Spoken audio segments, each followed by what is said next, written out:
Welcome to Overcaffeinated and Out of F's, the podcast for burned out, career-minded moms who are ready to stop pretending everything's fine and feel like themselves again.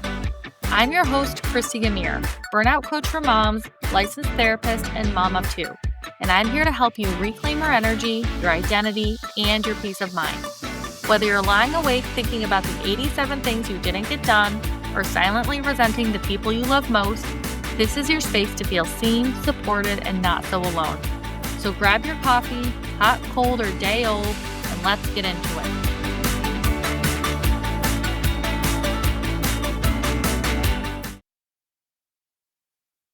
Hello, and welcome to Overcaffeinated and Out of F's, the podcast for stressed out, emotionally exhausted, career-minded moms who are tired of pretending everything is fine and ready to feel like themselves again. I'm your host, Christy Gamir, licensed therapist and burnout coach for moms.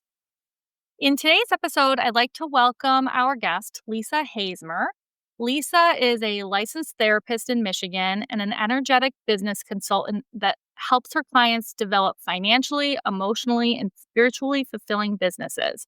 Her passion is teaching others how their early attachment wounds not only impact how they feel about themselves, but also what life events they attract to them, including their careers and businesses. By incorporating energetic tools and experiences in a unique way, her clients can overcome the limiting beliefs that have been holding them back from the professional and personal lives they want to live.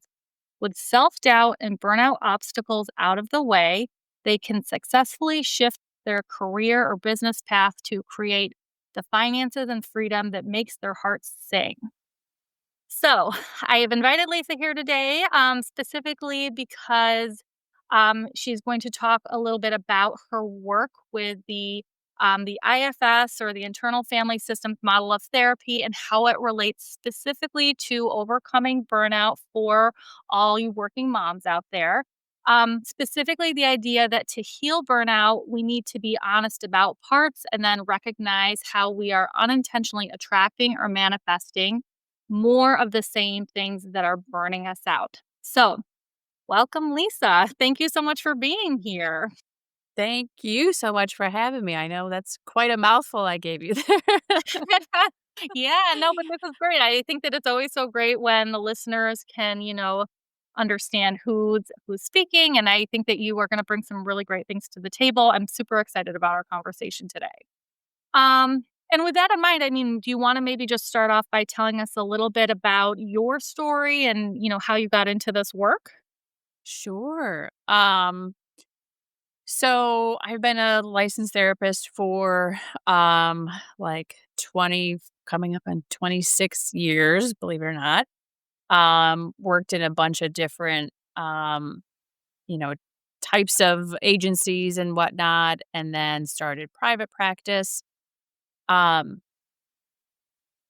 I will say that despite being a therapist and working in that field for so long, I didn't really start my own self-healing journey and really starting to understand myself until I became a mom, right? And suddenly we have this greater sense of awareness and of all the crap that we're bringing into our family system.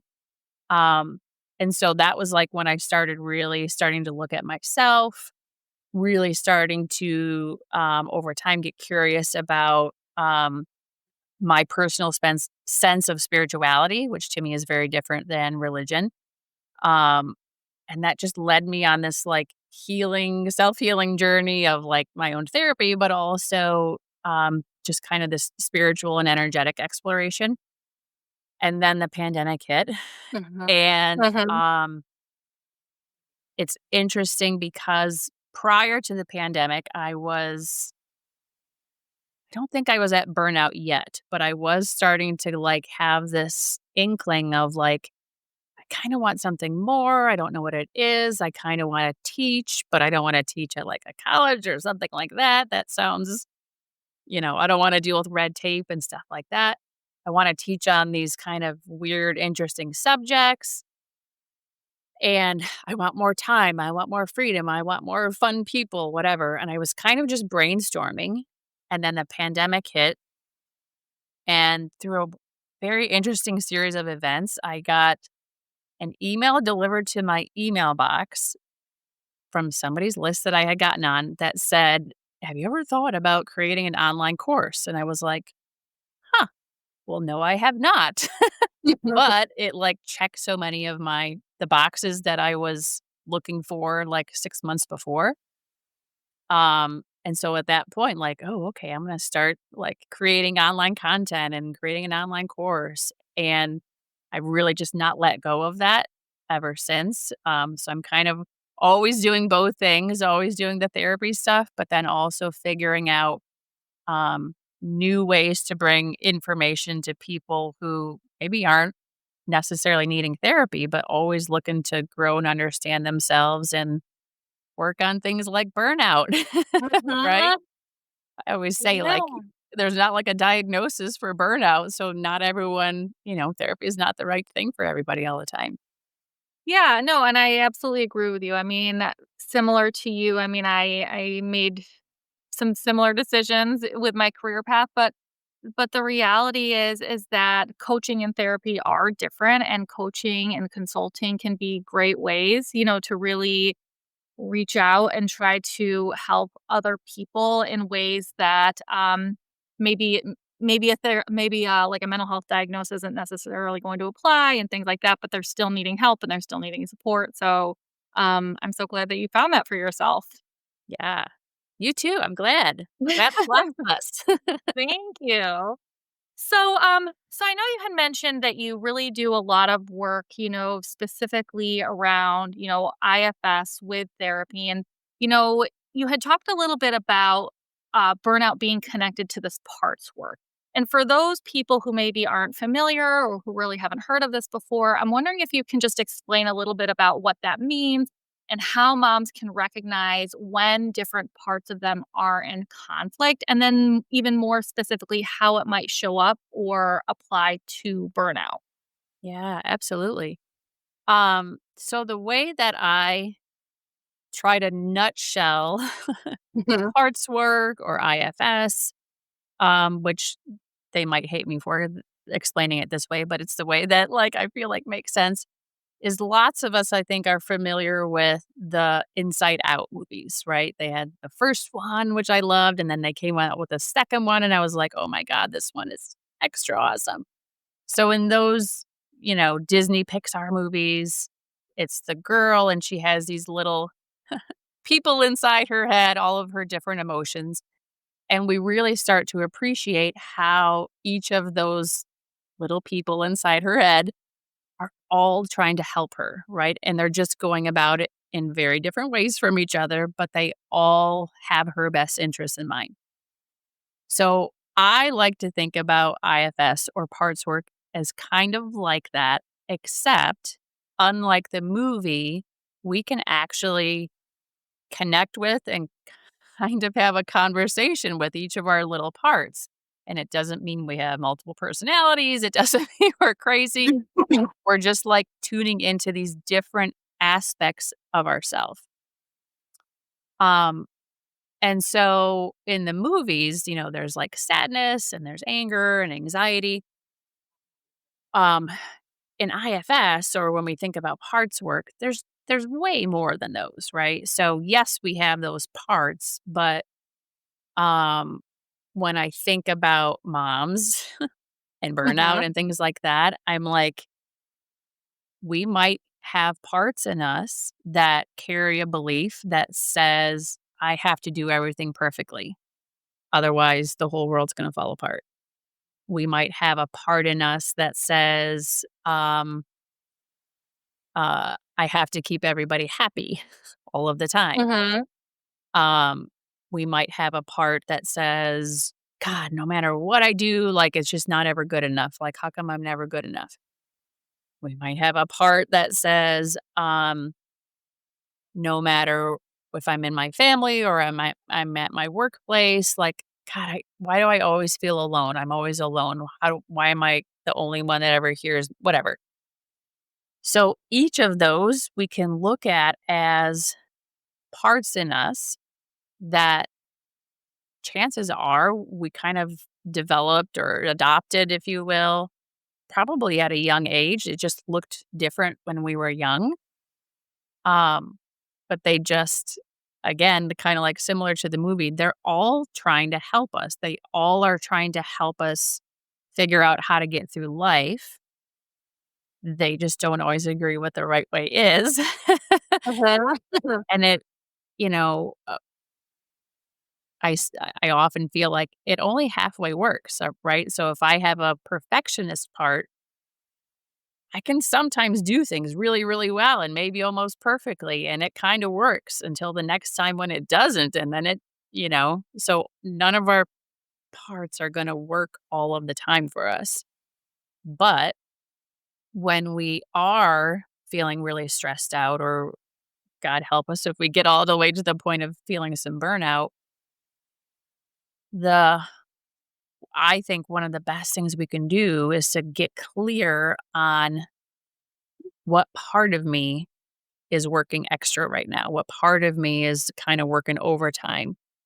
Um, Once I know which part of me, which belief I have that's going on is working extra, then I know the right thing to do to try to help bring some peace, some healing to that part, if you will. Mhm. Does that make Okay. sense? I know it's kind of like, Yeah, yeah. No, I mean, that's really helpful. Thank you for explaining that, and I like how you talked about the movie so people can sort of conceptualize it, in that way, maybe makes things feel a little bit more, digestible. So, in your experience, and how would you say that early attachment wounds shape the careers, the roles, the responsibilities that women do take on later in life, especially as moms? hmm. Um, so my current hypothesis meaning like those can always change and flow, right? Is that all of us, no matter um, how we're feeling or what behavior that we have, we're always coming from a place of being motivated by I have a desire or need for love, I have a desire or need for safety, or I have a desire or a need to have value in the world. Mhm. And so when we're very young, I think we start to, depending on our family situations, we start to figure out different ways where we can feel safe, different ways where we can feel love, and different ways that we feel valued. Um, as women, and especially as moms now, but when we're young, I think, females in our society are often very much encouraged to be caregivers, to be nurturers, to care about other people, which is obviously not a bad thing, right? It's an Mhm. awesome thing. We need that. We're not always taught enough of how to pay attention to ourselves and Mhm. our feelings and our needs. And so if I look at myself as like an example, I can say I absolutely, without realizing it, went into this profession because I felt um, the way in which I got love and attention in the world from a young age was paying attention to my family members. And then even in elementary school, like my friends, that when I helped them, I got love in Mhm. return. Right. So it just became this sort of natural progression of, oh, okay, I guess this is what I'll do for a living, which is Mhm. not a bad thing. Mhm. But again, if we're missing out on the knowing how to pay attention to ourselves and like, again, our deeper needs, our deeper feelings, whatever, because we're so often paying attention to other people, if we missed out on paying attention to ourselves, then down the road, I think we end up being at risk for things like Mhm. burnout because we've ignored so much. Well, and I think, to go along with that also, I do think that once we have kids, for a lot of us, that also, can affect, because we really, adopt these roles that you're talking about. And I think that a lot of times when we do take on that role as mother, for a lot of us, that becomes very all consuming, and there can be this huge shift where a lot of moms might struggle with losing their identities from before that, and a lot of times they might start to feel like they don't know who they are anymore. And I think a lot of times it sort of happens over time and they just kind of like wake up one day and realize like, hey, and start wondering where did that go? Like where did my identity go from before? And so I'm wondering like how can understanding our inner parts help with moms to reconnect with that core identity? Um, I think that, um, obviously uh, on a case by case basis, right? It's looking at when did I lose myself, you know, which can vary with like how young we became moms or how old we were when we became a mom. If we're involved in a significant relationship, like when did that start? Because obviously we can run the risk of losing ourselves a little bit there. Um, so again, it's like getting curious with um, when these big life changes have happened. Um, was how good it was I at paying attention to myself before them? How good am I at paying attention to myself now? Mhm. Um, I think that again, it's like if nobody teaches us how to pay attention to ourselves, um, we don't even know that we're missing it. Like if I again, I use myself as the example a lot because it's just easier to illustrate Mhm. points. But like Yeah. I was a therapist, and if you asked me at a young age if I had self awareness, I'd be like, yeah, I can tell you all about me. I now look back and I'm like, I had no idea about some of the deeper stuff that I was holding on to that was affecting me, but I just wasn't aware of it again until I became a mom and then Mhm. was like, oh, I guess I better start paying attention differently. Yeah, no, I definitely hear you. It's interesting the things that we start to learn about ourselves as we go through lives and through our lives. And to your point, as therapists in particular, we're obviously encouraged to do a lot of that work, and there's a lot of learning that happens. And yeah, it's amazing some of the things that can be discovered later. One of the things that, you were talking about, you say that we sometimes unintentionally attract or manifest more of what burns us out. Can you talk a little bit about that, like what you mean by that and just share some examples? Yeah, absolutely. Um, so I feel like the word manifesting gets thrown around a lot lately, Mhm. which is not a terrible thing, but I don't know that it um, is always explained as fully as I would like. So Mhm. some people use the word manifesting. I talk about it as the law of attraction. Same thing, just different wording. So with law of attraction, the idea here is that the energy we put out into the world is what we attract back to us like a magnet all of the time, whether we're intending to or not. And it's thought of as the law of attraction in the same way that there's like the law of gravity. So every time I drop my coffee cup to the ground, it's going to fall to the ground 100% of the time because that's how gravity works. Mhm. And the law of attraction is like same thing. And I think a lot of times people are just not aware, again, that it's happening all of the time when whether we're intending to or not, and that it's based on how we feel, not just with our words and what we're saying. So lots of times when people are thinking about manifesting, they're talking about, oh, I have this vision board or I have a mantra that I'm reciting. And it's not that those are bad things. But if our feelings don't match those things, then, that's where trouble comes in because it's Mhm. operating off of how we feel, what we believe, and not just what we're saying. Um, so going back to your question, part of what I realized again in my own healing journey um, was that very concept that it's coming from what I'm feeling and not what I'm saying. Um, the the parts that, again, we're all carrying with us, that are all trying to help us, because the parts are basically our feelings. So again, if we're thinking about inside out, like they're the feelings, they're our beliefs that we hold. And if that's what law of attraction is operating off of, it means that our parts are what basically is putting the energy out there.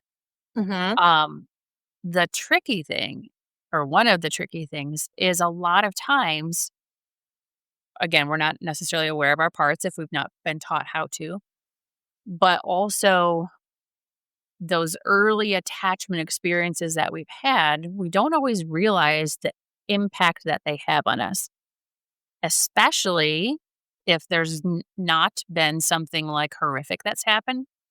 Mhm. So, a lot of times when there's really overt abuse or neglect, which is awful, obviously, but when that happens, at least people are maybe a little bit more aware of how that stuff has impacted them. Mhm. When there's not overt abuse or neglect, and there's just imperfect families, imperfect parenting, we can become unaware of how that stuff has shaped us and made us believe different things about ourselves. So, again, if I use me as the example, like when I was growing up, um, if I got a bad grade on a report card, my parents did not flip out. I did not get hit. I did not get beat. They kind of were just like, "Oh, okay, let's work on that better." Um, However, my parents in general were pretty absent emotionally and not really attuned to me or my siblings kind of at all. And so it's not that I got in trouble if I got a bad grade, but what I instead learned is that when I get a really good grade, when I have a really good report card, oh, that's the only time that they actually pay attention. Okay. Mm. So I'll Mhm. just keep getting good grades all the time. I'll just keep performing well all the time. I'll just not be perfect, but like I have to keep performing. Otherwise, I don't get any attention at all. Mhm. So it's was such a subtle thing. And again, it's not what I'm describing there is not horrible and awful and abusive. But as an adult, guess what? I became an adult that became afraid of not performing or not doing well. Mhm. Because if I don't, people are not going to pay attention to me. They're not going to notice me. They're not going to. Um, so going back to that energy stuff, energetically, um, if what I'm putting out there is I'm if I'm imperfect, if I don't do well, people are not going to notice me, they're not going to pay attention to me, then energetically what I might attract to me in the workplace Mhm. is bosses that, don't seem to notice me if I unless I'm doing something extraordinary or ignore all around. It's um can be tricky to track the patterns. Um But what I often do with clients is like, if you tell me about why you don't like your workplace or why at home you're stressed out, chances are I'm like, I can track it back to a similar belief or a similar experience that you had when you're growing up. Mhm. And a lot of times, as therapists, we look at that from more of like a psychology perspective of like, yes, we find partners that remind us of, how we grew up. And that I think is still true. I don't disagree with that. Where I see the energy stuff playing a little bit bigger role is like things that are harder to explain, harder Mhm. to have a rational quote unquote explanation for. Um, the the one of the examples I guess that I like to share, which doesn't sound, it's not, I guess, exactly, work or home life related, except for it was literally about my physical home. um, is that a number of years ago, um, my husband and I were trying to buy a new house. And it was during the pandemic. For anyone that knows, like, that was a crazy time to buy a house. Like, the Mhm. market was just insane. Mhm. And if you asked me, logically, Lisa, do you deserve a house? I would say yes, because here's my money in the bank and here's our, pre approval and all this stuff. We literally were looking at houses for about 2.5 years, Mhm. making offers on houses tens and tens of thousands of dollars above the asking price Mhm. and getting rejected all the time. And at some point, I was like, okay, this doesn't make sense. I have to figure out, Lisa, you believe in this energy thing. Like, I seem to be manifesting. There's a block in the way that's preventing me from manifesting this house. Let me get clear on it. So I sat down, closed my eyes, because this is how I tune into my parts a little bit better as I could close my eyes. And um, I was going to imagine myself in my new house, and not in the way that a lot of times people think about with manifesting. They'll say, picture what it looks like and visualize what it looks like. I wasn't trying to visualize. I wanted to get clear on my emotional crap that was getting in the way. Mhm. So I imagined myself in the new house and all right, what does it feel like, Lisa? All the energy stuff has to do with feeling. What does it feel like? So I was like, "Oh, I like whatever. I love having this big kitchen. I like that we have a pretty yard. I like that there's all this extra space. I love how it's decorated. I can't believe I get to live here." And as soon as I said that, I was like, "What? I can't believe I get to live here." And I caught that and I said, "Wait a minute. Why would you not believe you get to live here?" Mhm. So, again, because I'm sitting there with my eyes closed and kind of tuning into parts, this is not coming from a logical place. This came from some very vulnerable part inside me.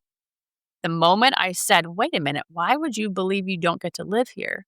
Instantaneously, I had this part that answered very quickly in my mind that said, "Lisa, you can't even get your mom to love you. Why would you believe you deserve a house?"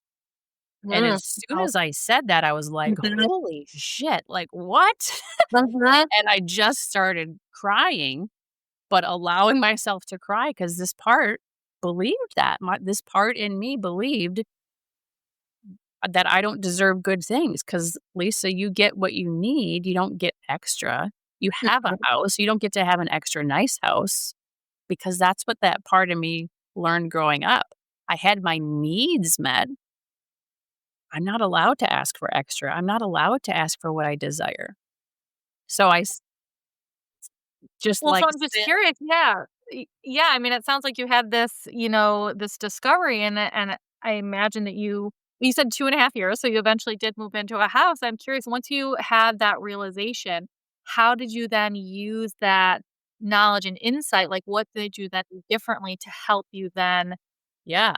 the house? So I just sat there and allowed that part to cry. And again, Mhm. like I was describing earlier, almost like this dialogue between the part that needed to cry, that believed that, and me, the truest me and my soul, if you will. Um, and then kind of was reassuring of kind of consoling that little kid part of me, sending it compassion and love. And I ended that little session of just me sitting there. 2.5 weeks later, we got our house. Wow, that's amazing. And what did I do differently? Not a thing. Mhm. Not a thing differently than I already was doing with all of the other houses. Mhm. So energetically, what happened was, by bringing some compassion to that very vulnerable part and just sending it with love and saying "Oh my gosh, I'm so sorry you've learned to believe that you don't Mhm. just get to have what you desire. That's really unfair that you had to believe that." And just by sending it that compassion and then allowing it to shift a little bit, it changed the energetic obstacle that was kind of in the way there, and then I got the result. Yeah, no, that's amazing. Well, so then if we were to take some of those ideas and practices and, apply it to the burnout that a lot of working moms are experiencing, Like, what would you say are some energetic tools or practices that can help those moms to shift out of burnout? Especially because so many moms have felt like they've already tried so many different things. A lot of them feel like Mhm. they've already done everything and there's just no way out of this. And so, what would be some suggestions that you would have for them? Yeah. Um, I would actually suggest almost the same thing that I was describing there, although mine was about a house, but is, um, sitting down with themselves and, like, getting curious about what part of me is feeling this burnout. Is it the perfectionist part? Is it the part of me that is constantly juggling and not knowing how to take time for myself? Whatever the part is. And then thinking in kind of the inside out, perspective, um, letting that part feel whatever it's feeling, whatever belief that it's carrying, and meeting it with compassion, the way that we would offer great compassion to a small child, right? Of like just giving it comfort, giving it love. Um, and instantly when we start to do that, we're already creating a shift. Mhm. Um, and then um, I like to, so this part wasn't in, my example, but um, I like to try to look for um, proof, if you will, that an energetic shift has happened. So mine cleared up really quickly and I got a house really quickly, but like I like looking for pieces of proof that I'm now I've shifted and I'm starting to attract different things.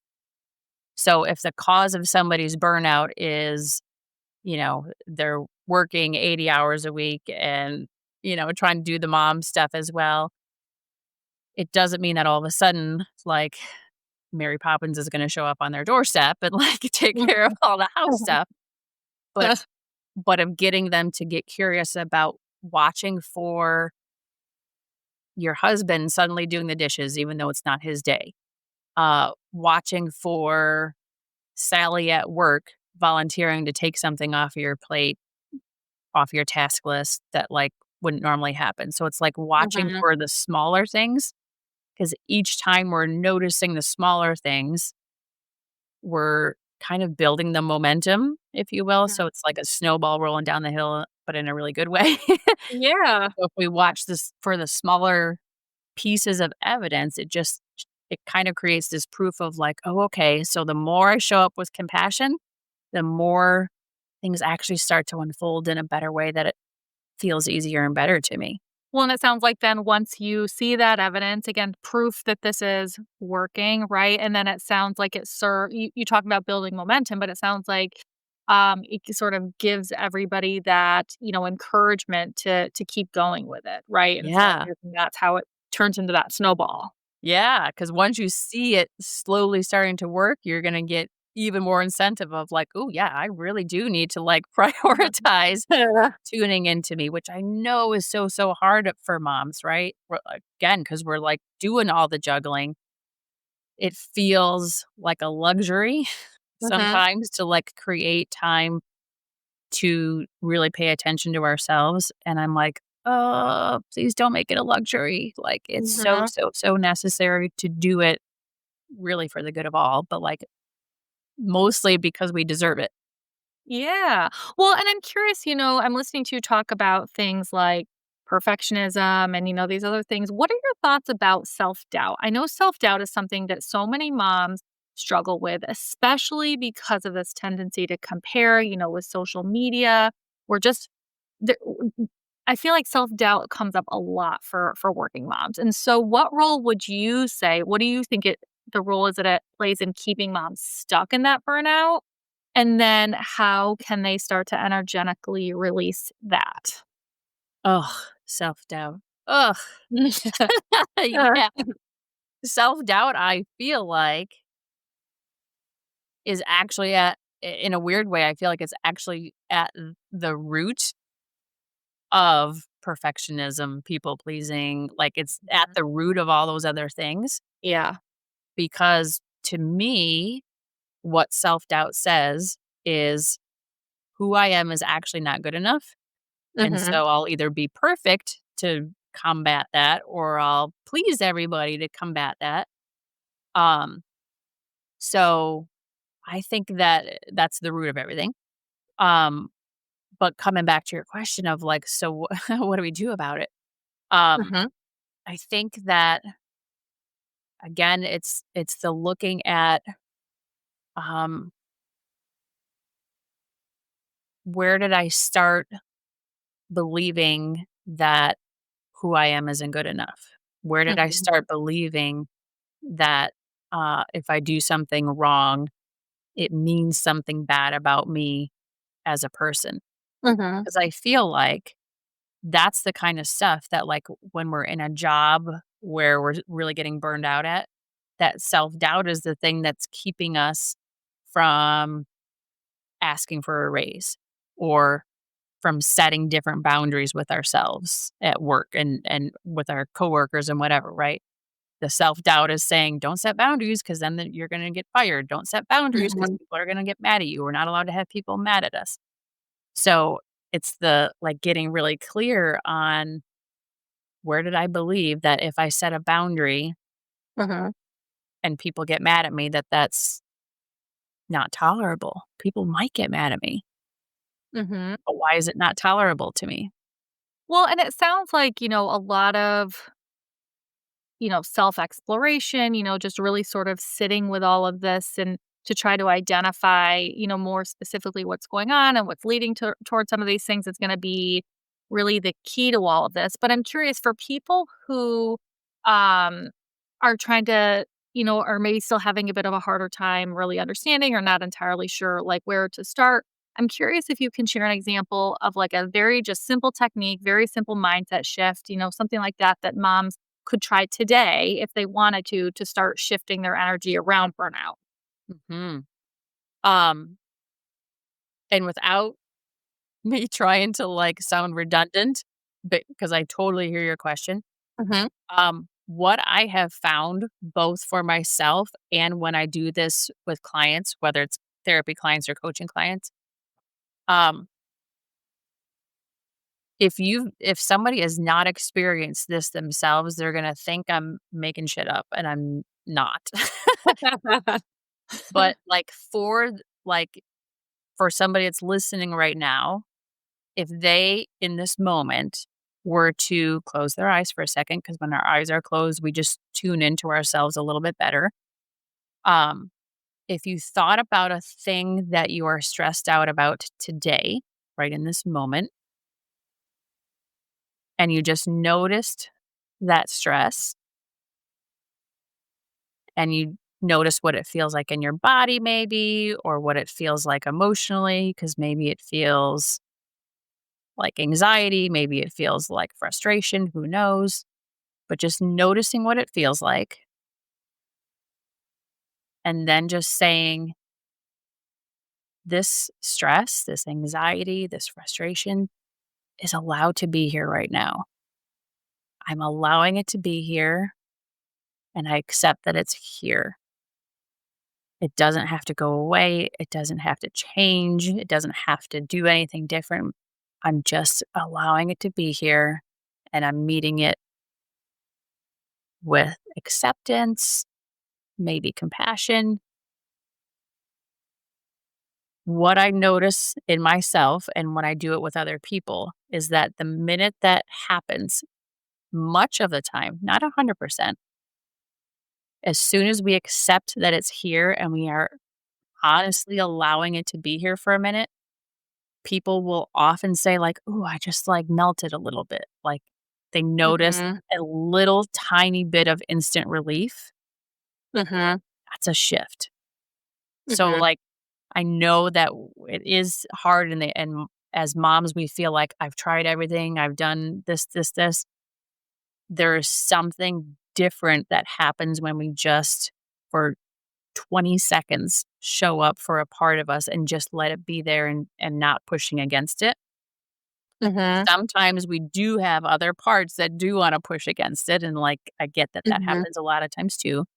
But most of the time, it is just, like, letting it be there instantly gives this little tiny shift of, like, relief. Because Mhm. all of those parts just want they're all trying to help us, right? Like I was saying at the beginning, and they Mhm. just want to know that we know that they're there and that they're trying to help us. And Yeah. as soon as we recognize them, it's a it's a thing that moms can experience in their body. So that's Mhm. it's a cool thing to know that it's working because we feel it Mhm. in our body. Like there's a little piece of relief there. Yeah, no, and I think that that's a really important thing to point out. I think that it's really helpful because I do think that for a lot of people, there can be this tendency to try to push back against it, that sort of thing. And what you're talking about is, don't do that. Instead, just sort of accept it, embrace it, give it the space, and then it might just naturally lift on its own. Yeah. It's Mhm. this is such a silly example, but this is how it makes sense in my brain. I know that in my marriage, when I'm frustrated, um, if my husband and I have a disagreement about something and he could like really quickly be like, I'm sorry. And like he's done with it. And I'm like, no, listen, we're not done until I get to tell you all of the ways in which I am frustrated right now. And once I can say all of that, like, and I know that you get it, okay, now I can move on, right?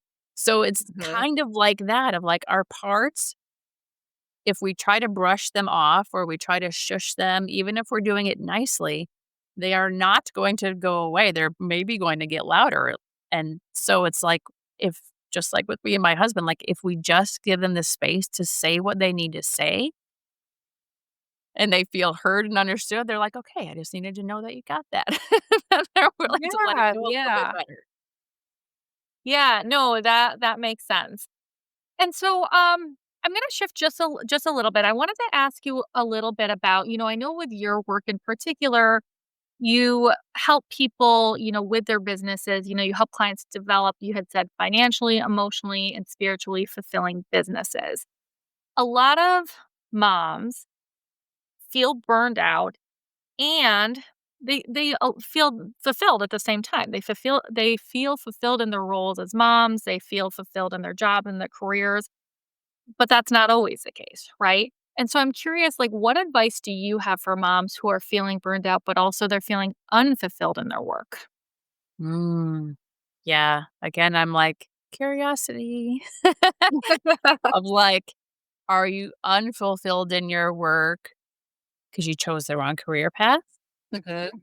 Are you unfulfilled because you're in a toxic, icky environment and you've been taught to just accept toxic, icky environments? Mhm.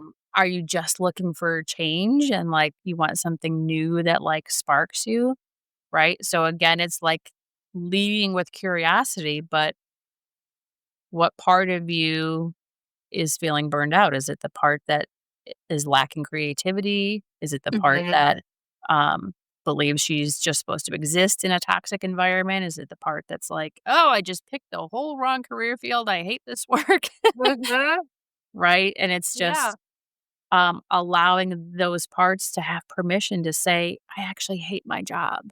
Or Mhm. I love my job. I just hate this part. Right. And we're allowed to have space for the parts that oftentimes think things that we wouldn't wanna say out loud.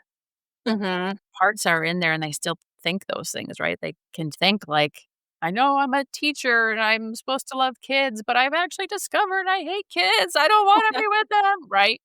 But, like, Uh-huh. that part just needs a little bit of space to say that sometimes. Well, as let's say, they take the space, they step back, they think of, they ask themselves these questions and they pay attention to all of that and they discover that, you know what, I do need some sort of a change. Maybe they're thinking they want to shift their careers or their businesses, something like that. But again, burnout, the idea of making a big change can feel so overwhelming, especially if you are already struggling. And so what would you suggest for people who are maybe in that situation? What would be a good place for them to start if they were looking to shift their careers or their businesses? Yeah. Do you believe that you're allowed to ask for help? Right? So Mhm. whether, um, because shifting a career or starting a new business, obviously, like those are both really big things. Mhm. Do I believe I'm allowed to ask for help, both in terms of logistics, in terms of, childcare maybe changing or finances changing? Um, but do I believe that there's help available to me to guide me in making decisions? Do I believe that um, there are good people out there, therapists, coaches, whomever, that are there to help me, could guide me, right? Because Mhm. again, it's like sometimes as moms, especially who are doing all the things, we're the ones that are doing all the things. We're not always great at asking other people for help. Mhm. And do I Okay. believe I'm allowed to? Do I believe it's available to me? Or have I Mhm. adopted a belief that I'm all on my own? Right? Yeah, yeah, no, I think that that's great, and, I mean, I have to say, I think that this has all been super informative, it's been super helpful, I feel like I could go on and on and on, we could probably have a conversation about this all day, but I also wanna respect your time and the time of the moms who are listening, and so, for those who are listening who are interested in, learning more about this, learning more about your work, learning more about you, where can they do that? Yeah. So, I have a tool that I, wanted to offer to your audience for free. Mhm. It's just a simple checklist to kind of check in on their burnout. So, it's a checklist and then some of the tips that I was covering today. It kind of goes into some explanation about like what to do with, if you are having some burnout, like how do you start to shift it? What does that look like? So it really is just like I called it burned out and blocking your flow. So we're blocking the flow of the energy. Perfect. Um, and so, absolutely that's welcome to all of your audience. Great, thank And you. then I am I'm on Facebook. I have yet to get on Instagram, which is so silly, but it's just been Mhm. this like thing that I've been resistant to do that I really probably need to do. Um, so people are welcome to find me on Facebook. I have a YouTube channel as well called the Spiritual and Sassy Therapist and Coach. Um, and yeah, my website is just very simply lisahazmer.com because let's just keep it simple. Okay, great, great. And so I will obviously include all of that in the show notes for anybody who is listening.